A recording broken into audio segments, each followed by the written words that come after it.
I thought surprising my parents with an $875,000 beachfront home would be the happiest moment of their lives.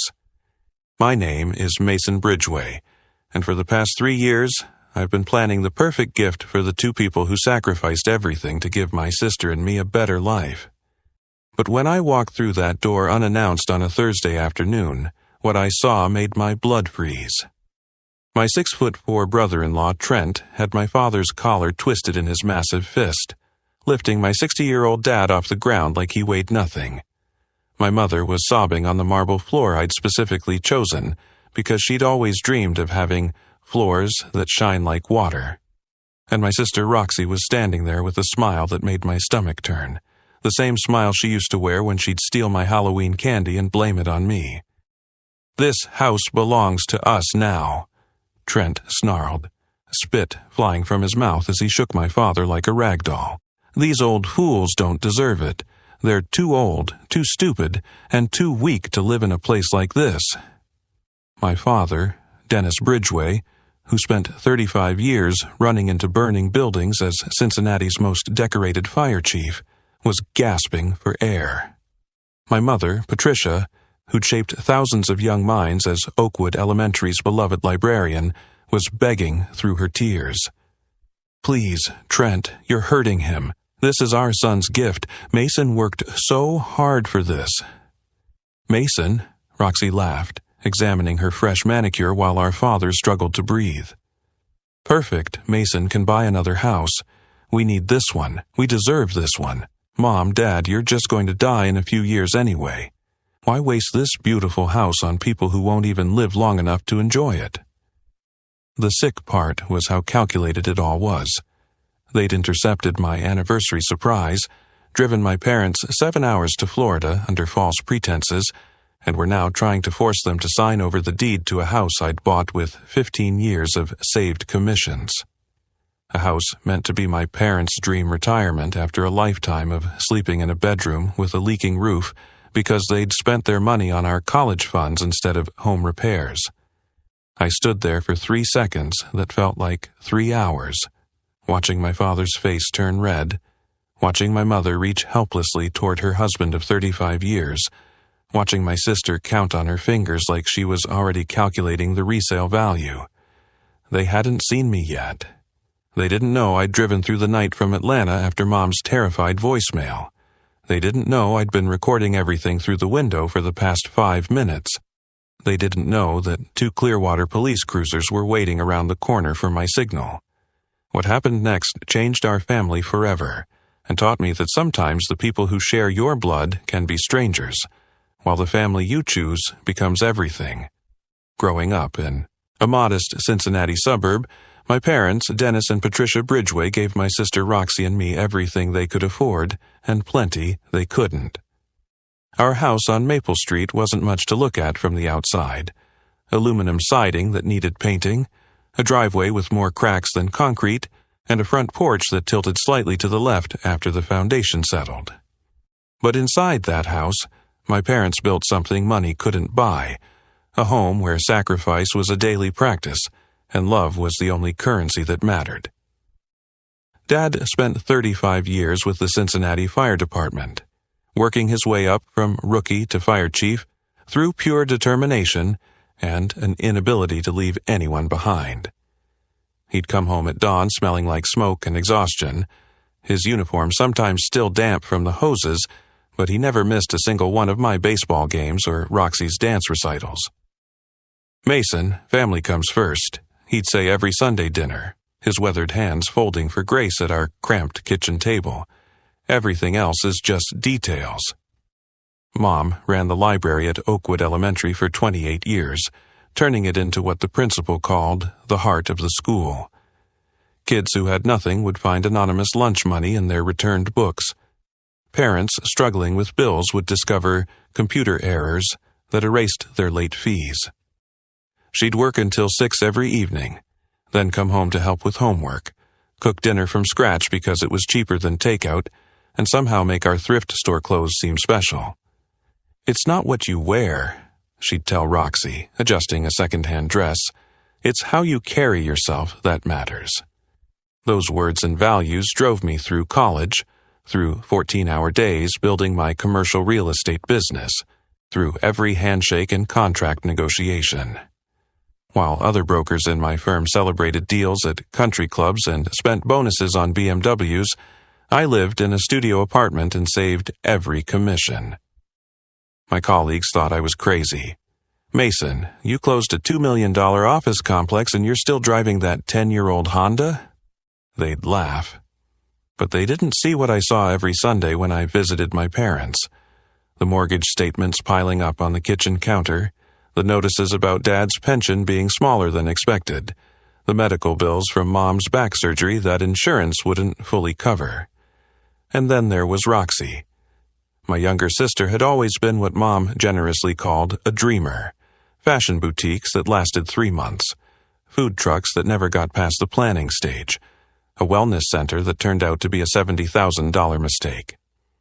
Each venture started with enthusiasm and ended with Mom and Dad quietly refinancing something, or cashing out another piece of their retirement to cover her debts. "She just needs to find her path," Mom would defend whenever I questioned it. Even as I watched Dad pick up overtime shifts at 60 years old, his body no longer bouncing back from the physical demands like it used to.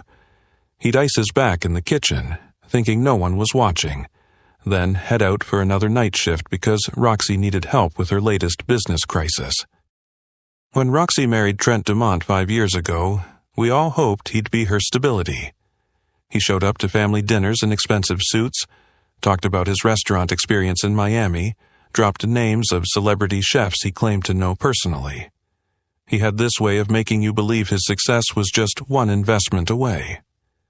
Dad was so hopeful that Roxy had finally found her anchor that he cashed out his entire 401k to help them open Dumont's Catch in downtown Cincinnati. "This is it," Trent had promised, shaking Dad's hand with both of his. "I won't let you down, Dennis. This restaurant will take care of all of us." It lasted 8 months. The creditors started calling my parents' house because Trent had listed them as guarantors without telling them. The equipment was repossessed. The staff sued for unpaid wages. Trent blamed the location, the economy, the competition. Everyone but himself. Roxy blamed Dad for not investing more. That was the night I made my decision. I was sitting in my office, having just closed the biggest deal of my career, a $40 million office complex in Columbus that would net me the largest commission of my life. As I signed the papers, all I could think about was my parents' 35th wedding anniversary approaching, Dad turning 60 the same week, and the two of them still sleeping in a bedroom where they'd put buckets under the ceiling leaks because fixing the roof meant not being able to help Roxy with her next crisis. They deserved better. They deserved everything. And for once, I was in a position to give it to them without asking for anything in return, except the chance to see them finally put themselves first. The plan was supposed to be simple and beautiful. My parents would go to Roxy's for their regular Thursday dinner, and when they returned home, professional movers would be loading their essentials into a truck. They'd find a letter on the kitchen table explaining everything, plane tickets for the next morning, and keys to their new life in Clearwater Beach. Instead, my phone exploded with missed calls at 2 a.m. that Thursday. 17 calls from Mom, 3 from Dad, and a voice message that made my blood run cold. Mom's voicemail was broken between sobs, barely coherent. "Mason, something terrible has happened. Roxy and Trent know about the house. They took us, Mason. They made us get in the car. Please come home. Please help us." I was in Atlanta finishing a property inspection when the calls came through. I didn't even go back to my hotel for my luggage. I got in my car and drove 8 hours straight through the night, my hands white-knuckling the steering wheel as Dad's texts trickled in, each one more concerning than the last. "Don't come. We're handling it. Your sister's confused. It's fine. Mason, please, just let it go. We don't want to ruin your surprise. Everything is okay." But I knew my father's writing patterns after 38 years. These texts were too short, too defeated. He never used periods in texts, always exclamation points. This wasn't him being calm, this was him being controlled. I pulled into our old neighborhood at noon, my chest tight with dread. Their house was completely empty. Not just empty like they'd gone on vacation, but stripped bare. The kitchen window was open, curtains gone. Mrs. Chen from next door was waiting on her porch, practically running to my car before I'd even parked. "Mason, thank God you're here," she whispered, glancing around nervously like someone might be watching. "They left with Roxanne yesterday morning. That husband of hers was loading boxes, throwing things around. Your mother was crying something awful. Your father tried to refuse to get in their car, but that Trent, he grabbed your father's arm so hard I thought he might break it." "Did you call the police?" I asked, though I already knew the answer. "Your father begged me not to. He said it was a family matter. But Mason, I've known your parents for 20 years. I've never seen them look so scared." My mind raced through possibilities and then it hit me like a sledgehammer. The birthday card I'd left with our family attorney that mentioned the address, thinking I was being clever by having it delivered during their dinner at Roxy's. Roxy must have intercepted it somehow, probably through the attorney's secretary she'd dated briefly last year. She'd known about my surprise and turned it into an ambush. The 7-hour drive to Clearwater felt like 7 years. I called Dad 18 times, straight to voicemail each time. Mom's phone was completely off. Even Roxy wouldn't answer, though I could see she was reading my texts. Each mile that passed, my imagination painted worse scenarios. Were they hurt? Were they being held against their will? Had Trent's gambling debts finally pushed him to something desperate? When I finally turned onto Sunset Shore Drive and saw the house for the first time in person since the closing, my stomach dropped. The Mediterranean-style villa I'd bought as a symbol of my parents' freedom had become their prison. Trent's black Escalade was parked crooked across the driveway like a territorial marker, one tire crushing the hibiscus plants I'd specifically requested because Mom loved them. Through the massive front windows that were supposed to frame their ocean views, I could see everything playing out like a nightmare on a stage. Mom was on her knees by the kitchen island, her shoulders shaking with sobs. Dad was backed against the wall near the refrigerator, and Trent had his fist wrapped in Dad's collar, actually lifting my father off his feet. "Sign it!" Trent's voice carried through the glass, aggressive and desperate. "Sign the deed transfer, old man, or I'll make sure you never see your precious daughter again. You think Mason's so perfect? He bought this house to control you, to make you dependent on him. We're doing you a favor." Roxy stood by the marble counter, examining her manicure with the same bored expression she'd worn during family interventions about her spending. Occasionally, she'd smile at Mom's sobs like they were background music to her victory. "Please," I heard Mom beg, her voice cracking. "This is Mason's gift. We can't steal from our own son. Roxanne, honey, this isn't you." "Isn't me?" Roxy laughed, the sound sharp enough to cut glass. "This is exactly me, Mom, the daughter who's tired of being second best to St. Mason. He can afford another house. We need this one. We deserve this one after everything you put us through." That's when I saw Dad's face change, saw something break in the man who'd carried people from burning buildings. He was clutching his chest, his face turning an alarming shade of red. I stood frozen outside that window for exactly 3 seconds, watching my father struggle to breathe while Trent shook him like a dog with a toy. 3 seconds to let the white-hot rage transform into ice-cold calculation. 3 seconds to realize that bursting through the door in fury would only escalate the violence. 3 seconds to formulate a plan that would end this permanently, not just temporarily. My hands were surprisingly steady as I pulled out my phone and started recording through the window, making sure to capture Trent's grip on Dad's collar, Mom's position on the floor, and Roxy's casual indifference to our parents' distress. The video would be crucial, but it wasn't enough. I needed them to confess to more, to reveal the full extent of their scheme. During the drive, I'd grabbed several documents from my office safe that I'd been keeping for the right moment. The folder contained Trent's gambling debts from 3 different casinos totaling $97,000. Forged checks from Mom's account I'd discovered 6 months ago but never confronted them about, and security footage from Dad's credit union showing Roxy withdrawing money with his stolen ATM card on 12 separate occasions.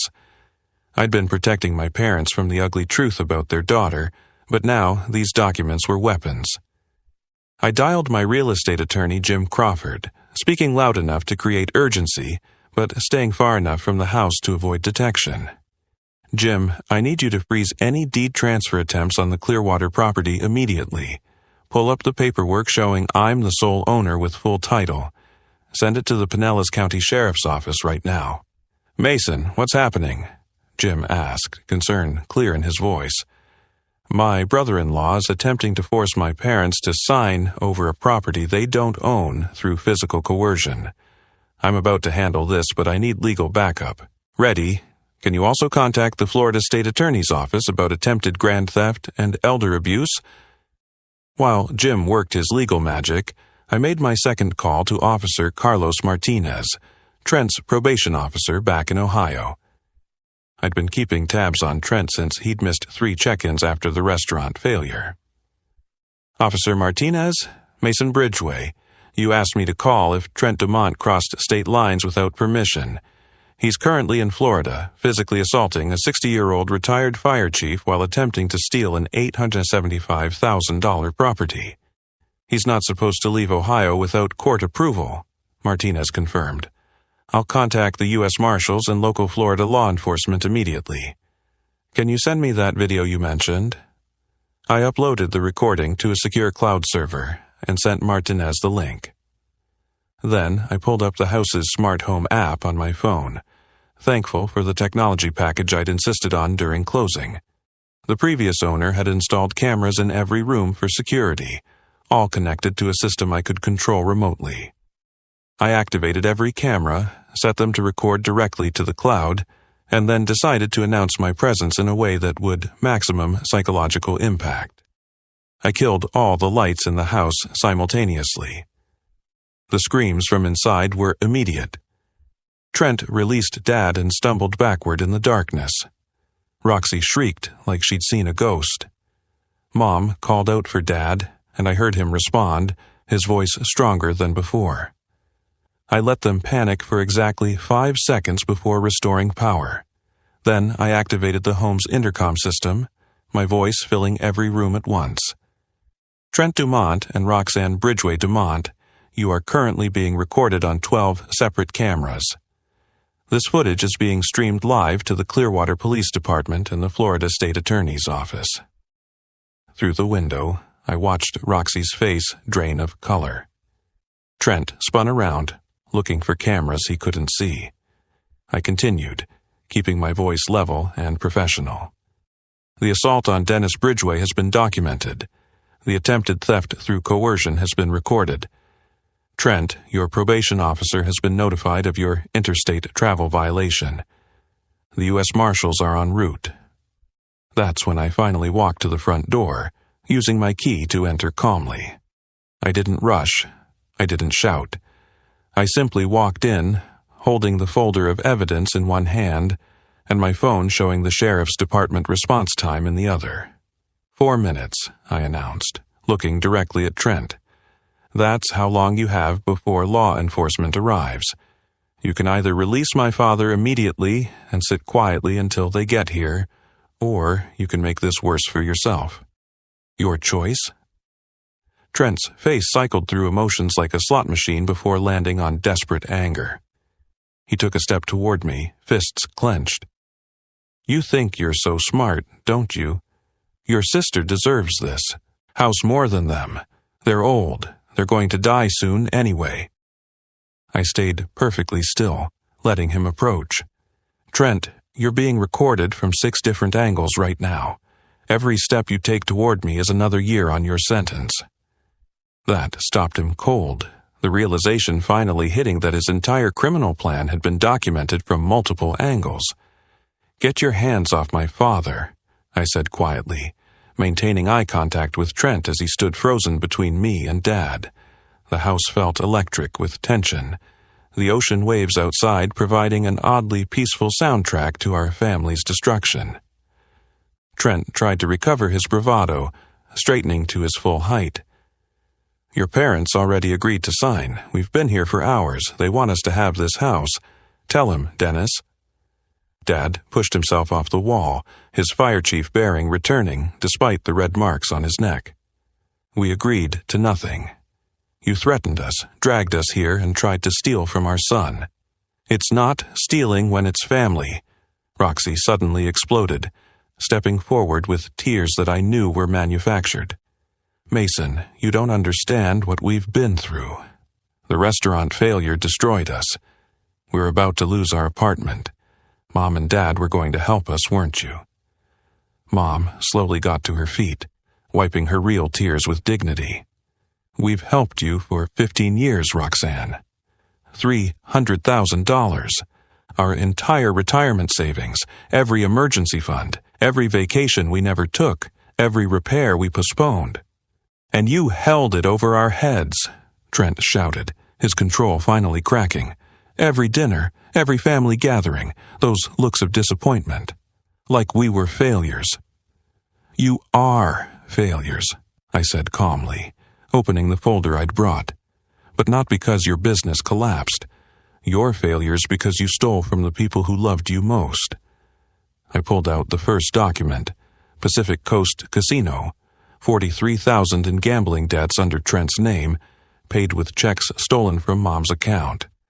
Seminole Hard Rock, $28,000, same pattern.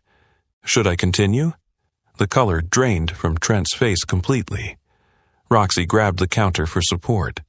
"That's impossible," she whispered. "We never touched their accounts." I pulled out the security footage printouts. January 15th, Roxy on camera at First National withdrawing $2,000 from Dad's account. January 28th, another $3,000. February 3rd, $5,000. You got greedy and sloppy. The bank's fraud department flagged it, but Dad told them it was authorized because he didn't want to believe his daughter was robbing him. Dad's voice was hollow. "You knew about this." "For 6 months," I admitted. "I hired a forensic accountant when I noticed discrepancies. I didn't tell you because I hoped maybe, if Roxy got help, if things improved, we could handle it quietly as a family." "You sanctimonious prick!" Trent lunged at me, his fist cocked back. The punch was slow and telegraphed, thrown by someone who'd learned to fight from movies rather than experience. I sidestepped, and his momentum carried him straight into the Italian marble column I'd specifically chosen for the entrance. The crack of his nose breaking was followed by his howl of pain as he crumpled to the floor, blood streaming between his fingers. "You broke my nose. You assaulted me. I'll sue you for everything." "Actually," a new voice said from the doorway, "the only assault we've witnessed is yours, Mr. Dumont." Sheriff Martinez walked in with 4 deputies, his tablet already displaying the smart home footage. Behind them, 2 EMTs rushed to check on Dad while another attended to Trent's self-inflicted injury. "We've been watching the live stream for the last 10 minutes, Martinez continued, pulling out handcuffs. "Trent Dumont, you're under arrest for assault, battery, attempted grand theft through coercion, violation of probation, and crossing state lines without authorization. This is entrapment!" Trent screamed through the blood. "He set us up.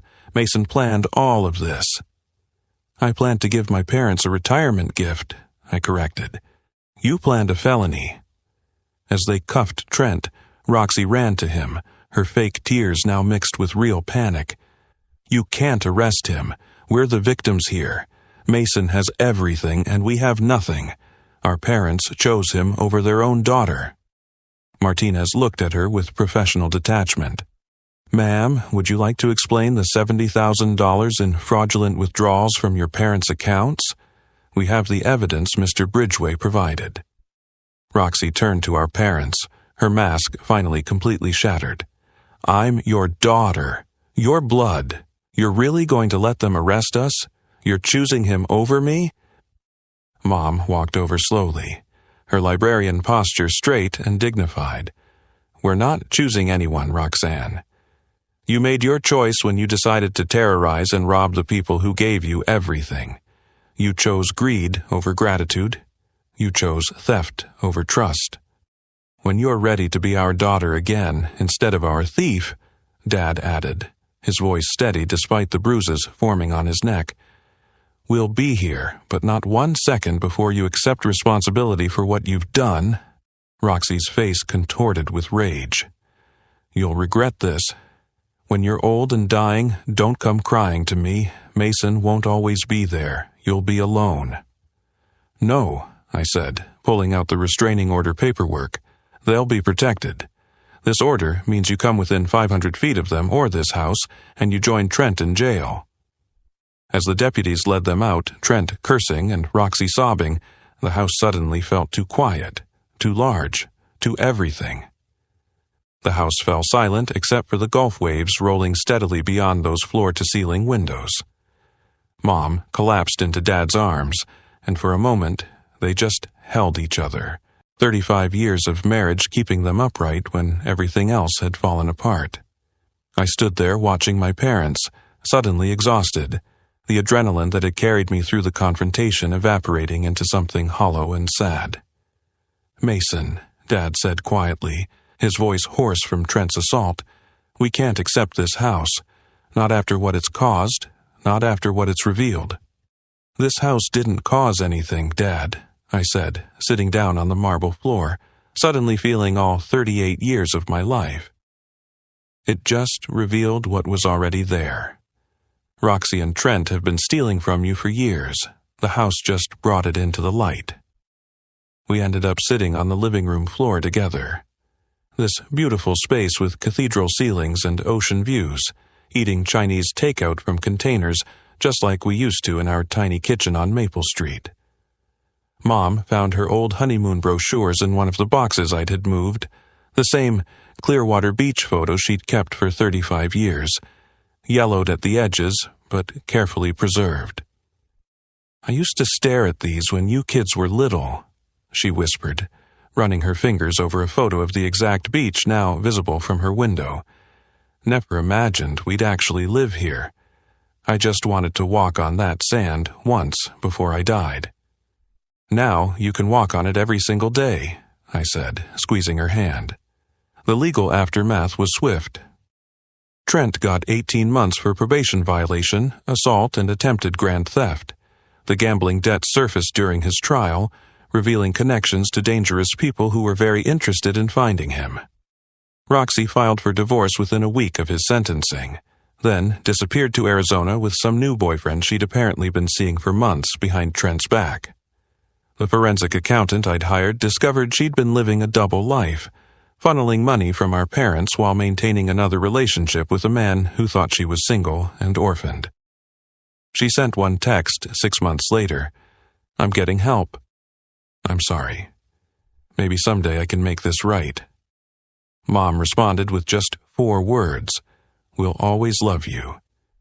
But the real ending, the moment that showed me everything had been worth it, came exactly 1 year later. I was visiting for Dad's 61st birthday when we heard a knock at the door. A young couple stood there with a 2-year-old boy, the woman crying before she even spoke. "Mr. Bridgeway? Fire Chief Bridgeway?" she asked Dad. "You probably don't remember me. I'm Jennifer Walsh. 15 years ago, you pulled me from my apartment fire on Vine Street. I was 17, pregnant, scared out of my mind. You stayed with me in the ambulance, held my hand, told me everything would be okay, that my baby would be okay." She gestured to the toddler hiding behind her legs. "This is Dennis. I named him after you. We were driving to the beach for vacation, and I saw your picture in the neighborhood newsletter at our hotel. I had to come thank you. You didn't just save 1 life that night, you saved 2. After they left, Dad stood at those massive windows watching the sunset paint the Gulf gold and orange, Mom's hand in his. "You know what I learned through all this?" he said quietly. "We spent so many years trying to save Roxy from herself, pouring everything into a broken vessel, that we forgot something important. You can't save someone who doesn't want to be saved. But the people who do want saving, the people who deserve saving, they're all around us. Mom added, looking at me with tears in her eyes. Family isn't about blood, Mason. It's about who shows up when the house is on fire, literally or figuratively. You showed up. You've always shown up. The beach house became more than just my gift to them. It transformed into something bigger, a symbol that sometimes the best response to those who try to take everything is to live well despite them. Every sunrise Mom watches from her kitchen window. Every fish Dad catches from his boat. Every family dinner with friends who've become their chosen family. It all proves that love isn't measured in what you're willing to sacrifice, but in knowing when to stop sacrificing for those who only take. The last time I visited, Dad had framed something in his office. Not his commendations or medals from the fire department, but the receipt for the house with the note I'd written, "For 35 years of sacrifice. Now it's your turn to live." Underneath, he'd added his own words. The best gift isn't the house. It's learning which doors to open and which ones to lock forever. Some doors, once locked, protect everything worth saving inside. My parents are living proof that it's never too late to start the life you deserve. Surrounded by people who truly love you, on a beach you once only dreamed about. If this story resonated with you, if you've dealt with family members who confused love with entitlement, or if you just believe that good parents deserve good things, please like this video and share it with someone who needs to hear it. Comment below with your own experiences about choosing your real family over toxic relatives. And don't forget to subscribe to the channel for more stories about families, redemption, and the prices we pay for both. Thank you for listening, and remember, sometimes the best gift you can give someone isn't just a house, it's the permission to finally put themselves first.